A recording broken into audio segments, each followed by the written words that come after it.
हमारे लिए एक पर्व, एक त्यौहार है। प्रजातांत्रिक प्रणाली में जो विश्वास रखने वाले लोग हैं हरियाणा प्रदेश के, वो 1 तारीख को वोट डालेंगे और अपनी तकदीर और तस्वीर को 4 तारीख को खुलता हुआ देखेंगे, तय करेंगे। किसान, कमेरा, गरीब और मजदूर जो है उसके भाग्य को लिखा जाना है। छोटा दुकानदार हो, चाहे कर्मचारी हो, चाहे व्यापारी हो, उसने अपनी तकदीर को तय करना है और अपना बहुमूल्य कीमती वोट डाल करके अपने भविष्य की सरकार को बनाना है। अच्छे चुने हुए पढ़े लिखे नुमाइंदों को चुन करके सत्ता में भेजें। वो लोग जो वोकल होकर के आपकी आवाज़ को, आपकी बातों को चंडीगढ़ के अंदर उठा सकें। सिर्फ ये देख करके नहीं कि वो कौन सी पार्टी से है, बल्कि इस बात का भी मूल्यांकन करना जरूरी है कि कैंडिडेट कैसा है, क्या आपके बीच में रह सकता है, क्या आपके लिए संघर्ष कर सकता है, आपके हुकूक की आवाज़ बन सकता है। तो मैं हरियाणा प्रदेश की जनता से यही कहूंगा कि अच्छे लोगों को, अच्छे नुमाइंदों को चुन करके भेजें। आपने 4.5 साल काम किया सरकार में, किस तरह की आपकी उपलब्धि रही? 4.5 सालों में बहुत उतार चढ़ाव देखे हैं। जहां काम कर करके हरियाणा के लोगों का दिल जीतने का काम किया, वहीं कोरोना जैसी महामारी हो, किसान का आंदोलन हो, हमारी बहनों को जंतर मंतर पर बैठकर संघर्ष करते देखना हो, बहुत उतार और चढ़ाव देखे।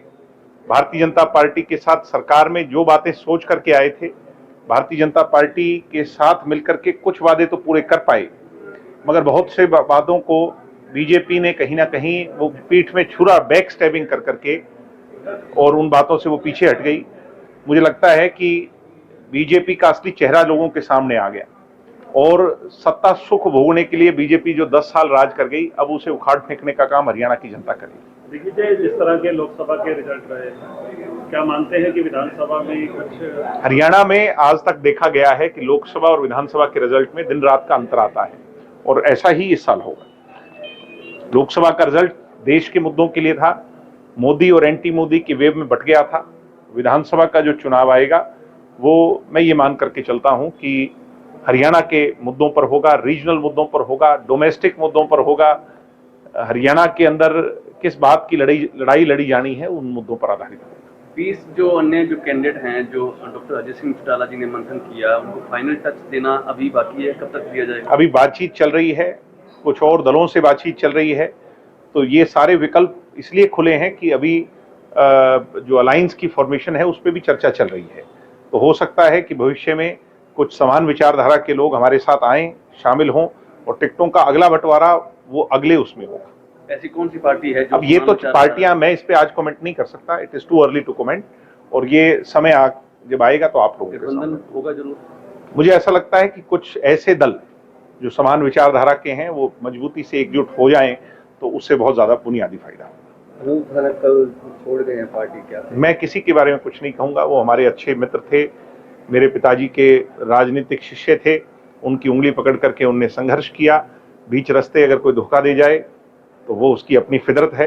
हमारा काम संघर्ष करना है, लोगों के हित के मुद्दे उठाना है, और हम अपने मूल मकसद से भटकने वाले लोग नहीं हैं।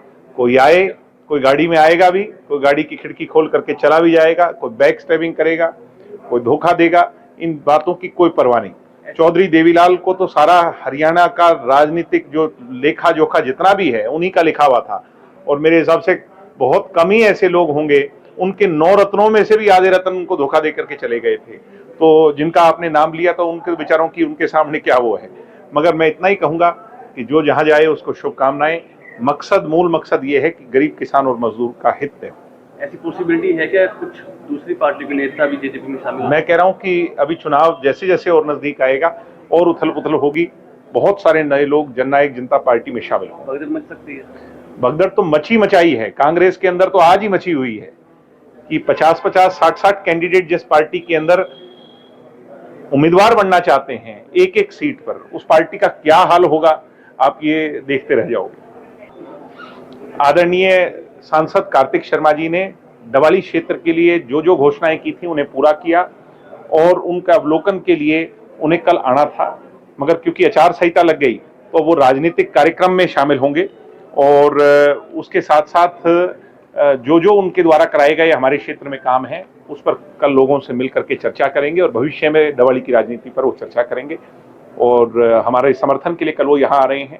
मैं उनका दिल की गहराई से स्वागत करता हूँ और धन्यवाद करता हूँ।